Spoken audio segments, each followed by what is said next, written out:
நமச்சிவாய. அன்புள்ளங்களுக்கு வணக்கம்.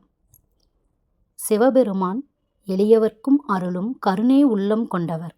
சிவபெருமானுக்கு பல வகையான அபிஷேக திரவியங்களால் அபிஷேகம் செய்து வழிபடுகின்றனர்.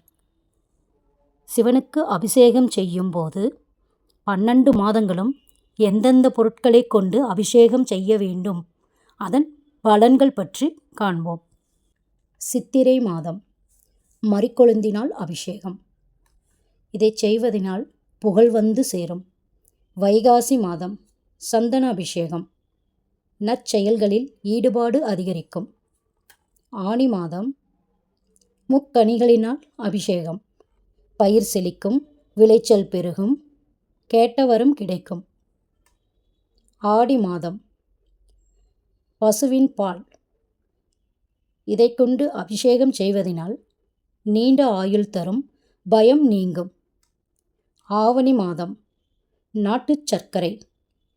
எதிரியை ஜெயிக்கும், பாவம் நீங்கும். புரட்டாசி மாதம் அப்பம், அதாவது கோதுமை பசு நெய் கலந்த வெள்ள அப்பம். இதனை கொண்டு அபிஷேகம் செய்வதனால் அஷ்ட ஐஸ்வர்யம் வந்து சேரும். ஐப்பசி மாதம் அன்னாபிஷேகம். நாடாளும் வாய்ப்பு கிடைக்கும்.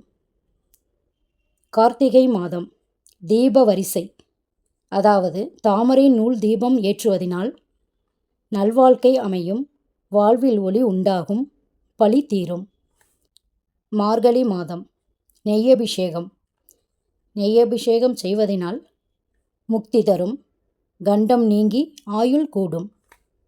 தை மாதம் கரும்புச்சாறு. நோய் நொடிகள் நீங்கி ஆரோக்கிய வாழ்வு பெறலாம். மாசி மாதம் நெய் நனைத்த கம்பளம். குழந்தை பாக்கியம் உண்டாகும்.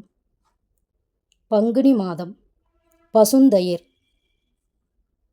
மகப்பேறு வாய்க்கும், மனைவி மக்கள் உறவினர் உதவி, நல்ல குழந்தைகளை பெறலாம். ஒவ்வொரு மாத பௌர்ணமியிலும் ஒரு சிறப்பான பொருள் கொண்டு அபிஷேகம் நடத்தப்பட வேண்டும் என்று சாஸ்திரங்கள் கூறுகின்றன. இந்த பதிவு உங்களுக்கு பிடிச்சிருந்தா லைக் பண்ணுங்க, சப்ஸ்கிரைப் பண்ணுங்க. நன்றி, வணக்கம்.